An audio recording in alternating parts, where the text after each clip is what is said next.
Welcome to Full Frontal. Let's check in with the House Intelligence Committee, where Chairman Devin Nunes is killing it, being the credibility of his entire investigation. Devin was Ubering away from the Capitol when he got a phone call, so he jumped out and ran to the White House, where he met with some guys, didn't catch their names. They gave him some super classified information, so naturally, Devin ran back to give a press conference about it, didn't share it with his committee, instead ran back to the White House to give POTUS a heads up about the secret information Trump's staff had given him, then to the White House driveway for more sharing, again, with the press, not his committee, leaving the rest of us with one question. What do you make of the combination of the bizarre, the stupid, and the incompetent in what we've seen from Nunes over the week? Oh, that Trey Gowdy isn't the dumbest turnip on the committee? Surprised the shit out of me. Now attention has shifted to the Senate investigation, which is awesome because I have a crush on it. Committee leaders, Republican Richard Burr and Democrat Mark Warner, made clear that they wanted to avoid the partisanship that has plagued their House counterparts' investigation. Well, that's a pretty low bar to clear. The only way that House investigation could get more partisan is if Nunes showed up to work wearing nothing but a "Don't Tread on Me" flag while Schiff performed Hamilton in its entirety. Instead of scampering all over D.C. like an 8th grader on a field trip, the Senate committee has been finding out stuff. The Kremlin made effective use of its hacking skills to steal and weaponize information and engage in a coordinated effort to damage a particular candidate. Which one? Oh, that poor woman having to deal with Russian cyber attacks on top of having Parkinson's. Now look, I think we all know what hacking is. No way. I'm getting hacked. This is major. Well, isolate the node and dump them on the other side of the router. I'm trying. It's moving too fast. Oh, this is not good. If only they'd had 2 more hands. Let me see if I can explain Russia's complex, high-tech cyber techniques in layman's terms. They put crazy shit on Facebook, polluting our brains with disinformation until we all felt like Winona Ryder at the SAG Awards. Which is not to say the Russian operation wasn't sophisticated.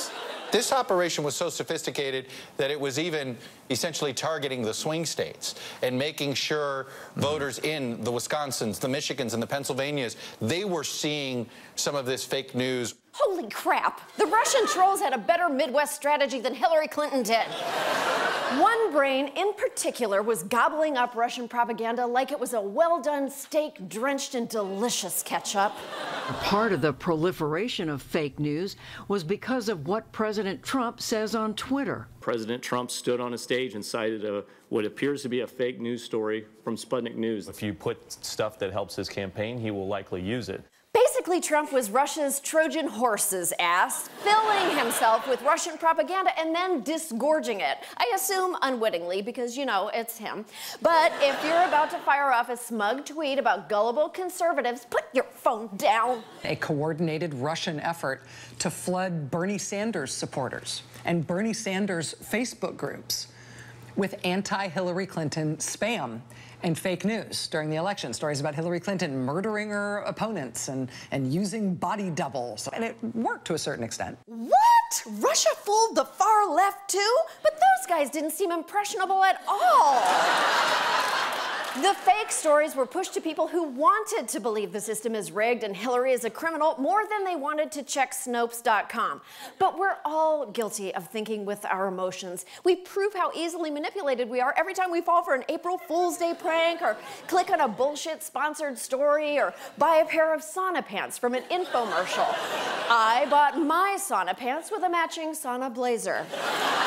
That's why it matters that Congress is taking foreign propaganda seriously, if a little late. What people didn't understand is the hacking-powered influence to create information nuclear weapons, essentially, that you put into the social media landscape. That powers fake news, and that connection wasn't made, I don't even think, until after the election was over.